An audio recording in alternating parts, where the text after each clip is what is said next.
కానీ ఈ ప్రతినిధి వాని కోసమే వాడు రాజ్యాంగాన్ని వాడుకుంటుండు, తను దుర్వినియోగం చేస్తున్నాడు తప్ప వాడు మన కోసం పనిచేస్తలేదని అప్పుడు ఉన్న పెద్దలు గ్రహించలేకపోయారు. అప్పుడు లేకుండే అట్లా స్వతంత్రం వచ్చిన కొత్తలో ఇట్లా లేకుండే స్వార్థపరులు. కానీ ఇప్పుడు ఏమైంది, వాడు వాని కోసమే చూసుకుంటుండు కాబట్టి వాడు మన ప్రజాప్రతినిధి కాదు, వాడి సొంతమే చూసుకుంటుండు కాబట్టి, వాడు వ్యాపారం చేస్తుంది కాబట్టి, వాడు పెట్టుబడి పెడుతున్నాడు ఎన్నికలు గెలవడానికి.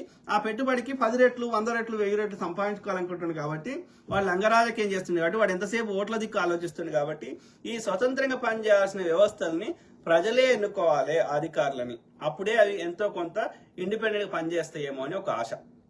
ఓకే, అర్థమైందా? సో దాంతో పాటు ఇక మళ్ళా ఎవరిని ఎన్నుకున్నా మళ్ళీ సేమ్ స్టోరీ అవుతుంది. డైరెక్ట్ ప్రజలే ఎన్నుకోవాలి, ఇక అదొకటే మార్గం.